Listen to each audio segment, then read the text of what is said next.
الحمد لله وحده والصلاة والسلام على من لا نبي بعده أما بعد فأعوذ بالله من الشيطان الرجيم بسم الله الرحمن الرحيم هدى للمتقين وقال نبينا محمد صلى الله عليه وسلم أهل القرآن هم أهل الله أو كما قال نبينا صلى الله عليه وسلم. محترم صدر جلسہ، سرپرست جلسہ اور معزز علماء کرام اور حاضرین جلسہ، آج کی اس بابرکت مجلس قرآن کی نسبت سے جمع ہوئی ہے. دنیا کی ساری مجلسیں اس مجلس سے کم ہیں. دنیا میں جتنی مجلسیں چلائی جاتی ہیں، سجائی جاتی ہیں، ان میں آج کی اس مجلس کا مقام، وہ مرتبہ دنیا کے اعتبار سے ہو یا نہ ہو، اللہ تبارک و تعالیٰ کے یہاں بہت اونچا ہے، کیونکہ اس کی نسبت قرآن مجید سے، کلام اللہ سے اور حضرت محمد رسول اللہ صلی اللہ علیہ وسلم پر نازل ہونے والا سچا اور پاکیزہ کلام سے ہے. کیونکہ یہ قرآن مجید اللہ تبارک و تعالیٰ نے حضرت محمد رسول اللہ صلی اللہ علیہ وسلم پر ایسے موقع پر نازل فرمایا تھا جب عرب میں ایسے لوگ جو درندہ قسم کے ہوا کرتے تھے، ان کے اوپر اللہ تبارک و تعالیٰ نے آقا حضرت محمد رسول اللہ صلی اللہ علیہ وسلم کو نبی بنا کر مبعوث فرمایا، اور اس کے ساتھ ساتھ آقا پر قرآن مجید نازل فرمایا. قرآن مجید ایسی مقدس اور بابرکت کتاب ہے جو زندوں کے لیے شفا ہے، مردوں کے لیے اگر پڑھی جائے گی تو ثواب ہے. آج کی اس مجلس یہ حفاظ کرام کی دستار بندی میں جمع کی گئی ہے. دنیا کے سب سے باعزت، سب سے مکرم اور وقار والے اگر کوئی ہے تو یہ حافظ قرآن ہے، اور یہ کلام اللہ کو اپنے سینوں میں محفوظ کرنے والے ہیں.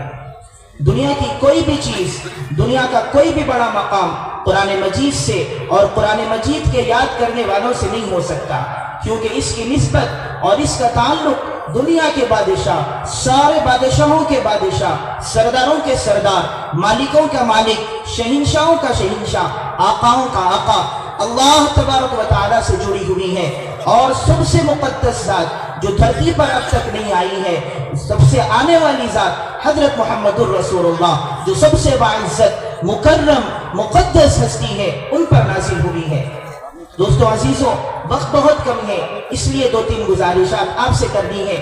سب سے پہلے جو حفاظ طلبہ ہیں اور فارغ ہونے والے ہیں، ان سے یہ گزارش، یہ درخواست ان کی خدمت میں ہے کہ یہ قرآن مجید سے بڑا مقام کوئی مقام نہیں ہے. اس لیے آپ حضرات اس مقام کو سمجھیں. قرآن مجید میں آقا علیہ السلام نے فرمایا ہے کہ قرآن والے ہی یہ حقیقت میں اللہ والے ہوا کرتے ہیں. آپ حضرات قرآن مجید کو یاد کیے ہیں. یاد کرنا اصل نہیں ہے، بلکہ قرآن مجید کو یاد کرنے کے ساتھ ساتھ اس کو اپنی زندگی میں لانا. آپ کے آداب و اخلاق، آپ کی زندگی کے ہر عمل سے قرآن مجید جھلکے.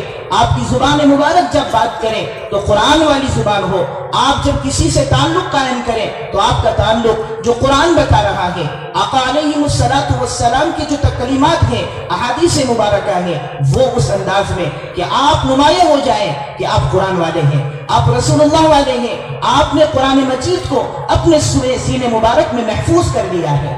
اس لیے حفاظ کرام جو نئے ہیں اور پرانے ہیں، ان سے گزارش ہے کہ آپ حضرات اپنا تعلق قرآن مجید سے ایسا مضبوط کرنا ہے، ایسے اپنی زندگی میں لانا ہے کہ قرآن مجید کا ایک ایک عمل ہماری زندگی سے نہ چھوٹے. حضرت محمد الرسول اللہ صلی اللہ علیہ وسلم کی تعلیمات ہماری زندگی کے کسی عمل میں نہ نکلے. ایسے آپ حضرات کو بننا ہے تاکہ آپ امت کے رہبر ہیں. آپ امت کی رہبری کے لیے اللہ تبارک و تعالیٰ نے آپ کا انتخاب کیا ہے. آپ منتخب شدہ ہیں. آپ ایسے نہیں ہیں کہ آپ کی خواہش پر، والدین کی خواہش پر، خاندان والوں کے بنانے سے آپ حافظ نہیں بنے، بلکہ اللہ تبارک و تعالیٰ نے اپنے فیصلے سے، اپنے احسان و کرم سے آپ کو اس جماعت میں منتخب کیا ہے جب کل قرآن مجید والے آپ قیامت کے دن کہلائیں گے. دوسری گزارش والدین حضرات سے، آپ کی خدمت میں یہ معزز، مکرم قرآن والے طلبہ آ رہے ہیں اور محلے والوں سے یہ گزارش ہے، خاندان والوں سے، کہ آپ کے پاس یہ حفاظ قرآن والے، قرآن کو پڑھنے والے، اپنی سینے میں محفوظ کرنے والے، یہ قرآن کا اتنا بڑا معجزہ ہے کہ قرآن کو یہاں پر 16 طلبہ نے ایک دن میں صبح سے لے کر شام تک قرآن مجید کو سنایا ہے۔ یہ اللہ تبارک و تعالیٰ کا معجزہ، قرآن کا معجزہ ہے، یہ کوئی معمولی بات نہیں ہے۔ ایسے طلبہ قرآن کے سنانے والے جید حفاظ آپ کی خدمت میں آ رہے ہیں، تو آپ والدین سے گزارش ہے ان کا ادب و احترام، ان کو ایسا بنا کر اور گھر کا ماحول ایسا بنانا ہے کہ یہ قرآن والے کہلائیں۔ گھر کا ماحول بالکل دنیاوی ماحول ہے، جب آدمی کسی ماحول میں چلا جاتا ہے اس کا اثر فوراً پڑ جاتا ہے۔ آپ نے بڑی قربانیوں سے، اساتذہ کرام نے بہت محنتوں سے رات 4 بجے اٹھ کر صبح کی میقات میں، دوپہر کی میقات میں بڑی جدوجہد کے ساتھ، بڑی دلجوئی کے ساتھ محنت لگا کر ان حفاظ کو بنایا ہے۔ آپ حضرات سے گزارش ہے جب آپ کی خدمت میں آئیں گے یہ والدین بڑے خوش نصیب ہے، کل اللہ تبارک و تعالیٰ قیامت میں آپ کو اعزاز کے طور پر بڑے بڑے انعامات دیں گے۔ یہ جو انعامات کے وعدے حدیث مبارکہ میں آئے ہیں یہ صرف آدمی کو لالچ بتانے کے لیے، آدمی کو متوجہ کرنے کے لیے، انسان کو اس کی طرف ترغیب دلانے کے لیے آئے ہیں۔ اللہ تبارک و تعالیٰ حافظ قرآن اور ان کے والدین کو ایسا مقام دیں گے، ایسا مرتبہ دیں گے کہ آدمی کے تصور میں بھی نہیں ہے۔ آقا کی روایت ہے جنت کے بارے میں، لا عین رأت ولا اذن سمعت ولا خطر علی قلب بشر، کہ کسی آنکھ نے نہ دیکھا ہوگا، کسی کان نے نہیں سنا ہوگا، کسی کے قلب پر بھی اس کا تصور نہ آیا ہوگا۔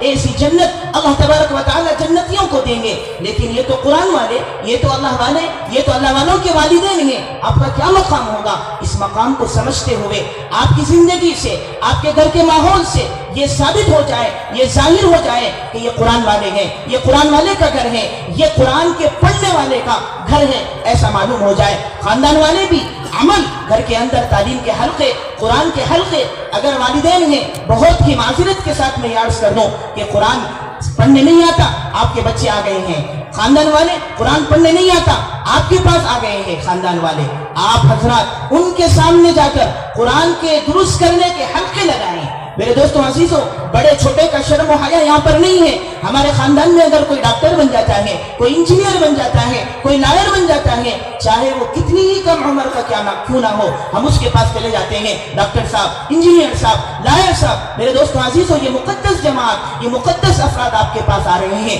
اپنے قرآن کے درست کرنے کا ہر گھر میں حلقہ لگنا چاہیے۔ یہ آقا علیہ الصلوۃ والسلام کی سیرت اور حضرات صحابہ رضوان اللہ تعالیٰ علیہم اجمعین کی زندگیوں سے ثابت ہے۔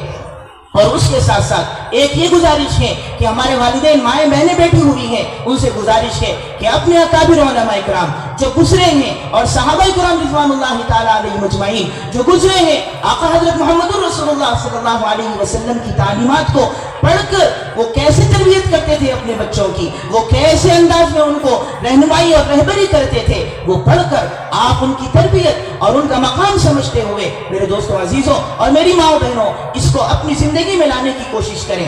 دوستوں عزیزوں، ایسا ہو گیا، پہلے زمانے میں تو ایسا ہوتا تھا، مائیں جب بچوں کو سلایا کرتی تھی، مائیں جب بچوں کو آرام کے لیے لے جایا کرتی تھی، انبیاء کے واقعات، اللہ والوں کے قصے اور کہانیاں سنایا کرتی تھی۔ اب عجب ماجرا ہو گیا، بڑا ظلم ہو رہا ہے کہ بچوں کو جب سلاتے ہیں خود بھی شیطانی دھوکے میں موبائل کے ساتھ سوتے ہیں۔ بچوں کو، چھوٹے چھوٹے معصوم بچے ہیں، ان کو پتہ ہی نہیں ہے کہ کیا کرنا ہے۔ ان کے سامنے ان کو سلاتے ہوئے پہلے کلمہ پڑھایا جاتا تھا، پہلے نمازیں بتائی جاتی تھی، پہلے اذکار سکھائے جاتے تھے، لیکن اب ایسا برا حال ہو گیا ہے، خود بھی موبائل دیکھتے ہیں، بچوں کو بھی ساتھ میں سلا لیتے ہیں۔ میرے دوستوں عزیزوں، ایسا ظلم، ایسی زیادتی ان طلبہ کے ساتھ، ان معصوم بچوں کے ساتھ نہ کریں۔ اور ساتھ ساتھ جو حضرات ہمارے آئے ہوئے ہیں، یہ ان کی نسبت قرآن کی نسبت پر یہاں پر جمع ہوئے ہیں۔ یہ آخری بات آپ سے عرض کرنی ہے کہ قرآن کی نسبت ہم پر یہاں پر جمع ہوئے ہیں، تو قرآن کی نسبت کو یہیں سے اپنی زندگیوں کا عمل بناتے ہوئے،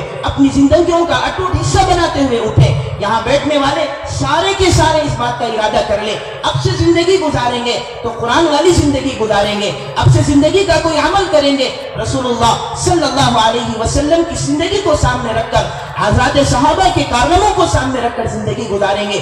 تو ہمارا یہاں پر آنا, ہمارا اس محبت پر جمع ہونا, اس مجلس پر جمع ہونا اللہ تبارک و تعالیٰ کی بارگاہ میں قبول ہوگا. اور ہم اگر یہاں سے اٹھتے ہوئے دو عزائم لے کر اٹھے, پہلے تو ہم قرآن کی نسبت پر یہاں پر جمع ہوئے ہیں, اس نسبت کو باقی رکھتے ہوئے اگر ہمیں قرآن نہیں آتا, رمضان آ رہا ہے, اکثر و بیشتر لوگ ایسے ہوتے ہیں, یہاں پر نہیں ہوں گے البتہ اکثر و بیشتر لوگ ایسے ہوتے ہیں کہ نماز میں پڑھنے والا قرآن بھی نہیں آتا ہے, تو رمضان آنے والا ہے, یہ طلبہ, یہ حفاظ آپ کے محلوں میں, آپ کے خاندانوں میں آ رہے ہیں. اس لیے دوستو عزیزو, آپ حضرات سے گزارش ہے کہ رمضان سے پہلے پہلے اتنا قرآن تو درست کروا لیں, اتنے قرآن تو ہمیں صحیح پڑھنے آ جائے کہ نماز درست ہو جائے. ہمیں قرآن جو نماز میں پڑھایا جاتا ہے, جو اذکار نماز میں پڑھائے جاتے ہیں, وہ ہمیں درست ہو جائے. ان طلبہ سے سیکھنا ہے, ان حفاظ سے سیکھنا ہے. اور جو حضرات حفاظ بن رہے ہیں ان سے بھی گزارش ہے, آپ اپنے محلے جات میں جائیں گے تو پکڑ پکڑ کر مسجدوں میں لا کر لوگوں کو حضرات صحابہ کی طرح, اللہ کے نبی علیہ السلام کی سیرت کی طرح اپنے آپ کو اپنے محلوں کے حوالے کریں, خاندانوں کے حوالے کریں. اور دوسری بات یہ ہے, یہاں سے عزم لے کر اٹھے سارا کا سارا مجمع, مرد و خواتین, کہ ہم اب سے قرآن والے بنیں گے, ہم اللہ والے بن جائیں گے, ہم رسول والے بن جائیں گے. اللہ پاک ہم سب کو عمل کی توفیق عطا فرمائے.